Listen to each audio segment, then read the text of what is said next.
नमस्कार बंधु मैंने स्टेकर टूल सर्विस चैनल को आपन स्वागत।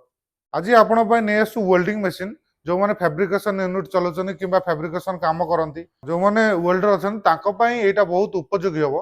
यही मॉडर्न टेक्नोलोजी रे बना होता है वेल्डिंग मशीन आम पारे एक्स्ट्रा पावर कंपनी अच्छी जोटा एक्स्ट्रा पावर कंपनी आम पारे देखो चार प्रकार अच्छी 200 250 300 और 400 वेल्डिंग मशीन कौन कौन तार बेनिफिट्स अच्छी देखो ये वेल्डिंग मशीन फास्ट हूँ डिजिटल मीटर अच्छी एथर अच्छी आडजस्टमेंट टेक्नोलोजी जोटा कि जदि करंट अप डाउन हुए ताहले एटा मशीन टू स्टेबलाइज करिवो मशीन को स्टेबलाइज करी स्मूथली रनिंग करिवो जोटा कि हमर करंट जदि स्टेबलाइज हुए ताहले मशीन ऊपर कोनोसी इफेक्ट पड़िबोनी। एथरे आउ गोटे टेक्नोलोजी टर्बो फैन कूलिंग जोटा मशीन जदि लंबा समय धरि चले एथरे थिबा फैन जोटा कि भितर होतबा हीट को ए फैन बाहर को एडजस्ट करिवारे हेल्प करि परिवो आ लंबा समय धरि चली परिवो।